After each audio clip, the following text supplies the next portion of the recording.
Hey everyone, welcome back to Reading with Tatiana. So, after reading Colleen Hoover's books Verity and Reminders of Him, I really thought I would no longer read any Colleen Hoover books. However, when I posted both my reviews for Verity and Reminders of Him, Eliza's bookshelf, recommended that I should give Colleen Hoover one more try, which I did. So I put this book, All Your Perfects, on hold like months ago at the library because Colleen Hoover is a very popular author. I finally got my hands on it. I started it 2 days ago and I finished it. So I gave this book a 4 out of 5, which was really surprising to me. I have given a shout to this booktuber before, but I'm going to shout her out again because of Eliza's bookshelf. I gave Colleen Hoover one more try, and this book is pretty good, All Your Perfects. I don't know if I'm going to continue reading Colleen Hoover books unless Eliza specifically recommends a book to me, because this is definitely more my speed, but Verity and Reminders of Him was like really hard to read. I'll link Eliza's channel down below. She has a wonderful channel. She is a doctor, yet she reads so many books.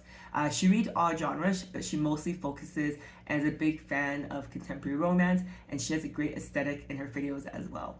And as always, before I go into my full book review, I always appreciate if you're watching this to please hit the subscribe button, give this video a thumbs up, and if you have read All Your Perfects or any of Colleen Hoover's books, please comment down below on your thoughts on her books. All Your Perfects by Colleen Hoover was published in 2018, and the genre, no surprise, is contemporary romance, and specifically to deal with marriage and also infertility. A bit about the author, I'll just do a quick one because I've already done 2 blurbs about Colleen Hoover in my previous reviews. So you probably have heard her if you're on TikTok. I'm not on TikTok, but I have friends that are on TikTok and told me about her when they found that I was an avid reader. So she's all over Book Talk, and she has been publishing books since 2011. However, she got a surge during COVID, during TikTok, on the Book Talk, I guess, community. And she was born in 1979 in Texas, and she did social work and teaching jobs until she started writing and self-publishing full-time as her career. One thing I really admire by Colleen Hoover, even though I'm not like a huge fan of all her books, is that her first novel was self-published in 2012, and she published her novel so her grandmother, who recently at the time got in an Amazon Kindle, could read it. So I really admire that she kind of became her own cheerleader to be a published writer, and she self-published. I think it's really great. And I said before, she got popular through Book Talk, so a lot of her books are in the contemporary romance genre and sphere. And I don't know if she writes in other genres, but yeah, that's a bit about Colleen Hoover. A bit about the story. So we meet our 2 protagonists, Quinn and Graham. So Quinn, at the start of this book, this is not a spoiler because it happens in the first chapter, is she goes home early from a trip to surprise her fiance, Ethan. On her way to Ethan's apartment, she notices there's a guy there called Graham, that she finds out to be Graham, who's like pacing back and forth and seeming agitated. And as she approaches her fiance's door, it turns out that Graham's girlfriend is in the apartment with Ethan, who is Quinn's fiance. So they're cheating on our protagonists, Graham and Quinn. Obviously, Quinn ends the engagement with Ethan. Graham breaks up with her girlfriend, Sarah. And long story short, Graham and Quinn get together. And the book is, every chapter goes back and forth between when they met, so then, and then now, which I believe is 7 or 8 years later, after they've been married and been trying to have a child for several years and going through several rounds of IVF and having severe infertility issues. So this book kind of talks about how after Quinn and Graham dealing with several years of infertility, how it affects their marriage, how it affects their individual self-worth, and how they have this lack of communication with each other. And this book was just, I think, a very raw and realistic, I guess, sharing or revealing of what people go through when they're in a long-term relationship where there's so much love in the beginning and it's so strong. However, life and shit happens, and how do they deal with that? And I don't relate to this book because I'm not planning to have kids or dealt with infertility that I am aware of. But this book really put me in Quinn and Graham's shoes, because what they dealt with was really honest. And I think a lot of Colleen Hoover's readers who have dealt with similar issues can really relate to these protagonists. Common themes I found in this book is, I think the main common one is the idea of marriage and commitment. When you choose to marry someone, it is a lifelong commitment. Obviously, we live in a society now that, it's not like an archaic times where like if you have an abusive husband or your husband isn't great or your wife isn't great, for example, you could divorce back then. So we do have this luxury to privilege, luxury, that's a weird word, to divorce. However, this book really highlights, maybe sometimes society gives up too quickly, and there's some beauty in persevering a marriage if it's worth it, and if you can work together. So the common theme of marriage and a lifelong commitment is prevalent throughout the book. Other common theme is, as I touched on before, is the idea of infertility and what couples have to deal with when they go through infertility issues, and how it can really make you question your self-worth. And even though you should be able to talk to your partner about it and your vulnerabilities, it's still very hard to talk about. So I really, I don't want to say enjoyed, obviously, the topic of infertility, but I enjoyed how Colleen Hoover does a good job talking about it between these protagonists. I did give this book a 4 out of 5, so there are obviously some things I didn't like about it. This is probably no surprise because the things I didn't like in this book were very similar to reasons why I didn't like other Colleen Hoover books. However, in this book, I found it was more muted and like it wasn't just like in your face.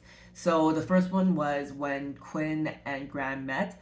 I thought Graham was love bombing so much. He came so strong so quickly, and I felt like it teetered onto that trope in other Colleen Hoover books where he's not really respecting boundaries or space, and I'm just not really into that. It comes off a bit manic and unhinged.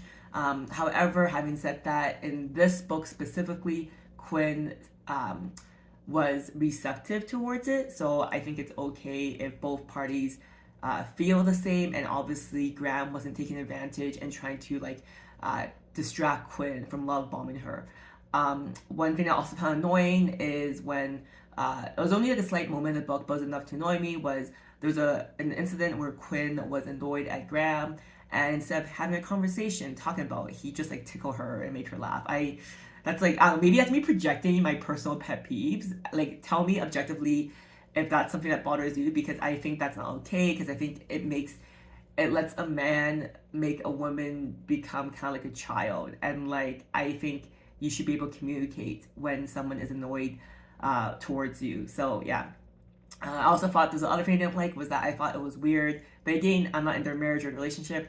I thought it was weird that because they're not fertile and not able to reproduce, that they would lie to like make white lies to strangers about them having like 8 kids or 10 kids just to like get people off their back. I find that kind of weird. Like I know like they're just strangers and everything, and you never see them again, but like why lie? It just seems like weird to me. There were many things I did like about this book, though, and that's why I gave it a 4 out of 5. I really like how it emphasizes that marriage isn't perfect, and that the message of, it actually is realistic for one of the two parties to give up at any point during a marriage. But the most important part is that not both people give it at the same time, and just keep having an open communication, keep remembering what brought you guys together, and keep thinking what you want long term. I really love that. I also really enjoyed how both characters were at fault during this book. I find in other like lots of like romance, there's always like the main character who I'm like, oh, I find like so like woe is me, and like one character you can really like and one character you don't like. It's so obvious. However, in this case, both characters had good qualities and bad qualities and were on even ground. So I can really believe why they want to work so hard on their marriage for each other. I also like the idea that there in the book that Graham brought up that, Earth has been around for 4.5 billion years, and humans have only existed for 200,000 years. So if you think about the scale of the Earth, which is actually even just a blip of the universe, humans are a blip of that blip. So even though we have so many problems in our day to day, and there's war and famine and poverty and that kind of stuff, in a way we're almost like lucky we even get to experience any of it, because in the grand scheme of things, we honestly don't matter. And I really like that mindset that this book touched on, which was like pleasantly surprising for me. On Goodreads, this book on average of 4.6 out of 5. Bad reviews is people felt that Graham, like me, that the love bombing was too much, and maybe Graham was naive for trying as long as he did, and same with Quinn. People also thought that they didn't talk about Quinn's mental health enough, and there's kind of like like you can just work through it by being in love, which seemed kind of like not realistic. that love could save a marriage, like just love, which I can agree with. But you got to suspend your belief when it comes to contemporary romance. Good reviews is people loved how Colleen Hoover dealt with the issue of infertility and long-term marriages, long-term couples, and how it's very raw and realistic. I think if you were a reader that has dealt with that yourself, this book would be a great read for you. And I think people who were Colleen Hoover fans obviously just gobbled this up, because I feel if you're a Colleen Hoover stan, you'll like anything she produces. And I'm not a Colleen Hoover stan, and I liked it. So I feel like lots of people love this book. I think you should read this book if you are a Colleen Hoover fan, love contemporary romance, you like books that focus on maybe a longer term relationship instead of just like a new love, new energy relationship, and also, I guess, like learning a bit more about the struggles of infertility that couples can deal with. Now, I'll share how this book made me feel, because I always like to share how it made me feel, because if you ask me a week, a year, 5 years from now, I probably won't remember exactly what the book was about, but I always remember how it made me feel.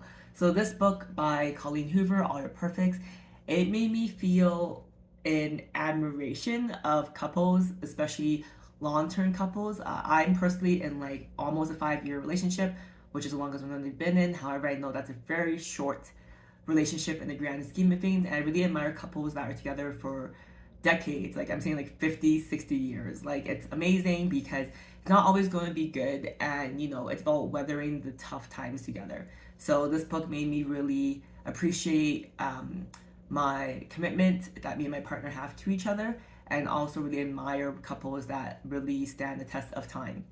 Thank you for watching until the end of my book review for Colleen Hoover's All Your Perfects.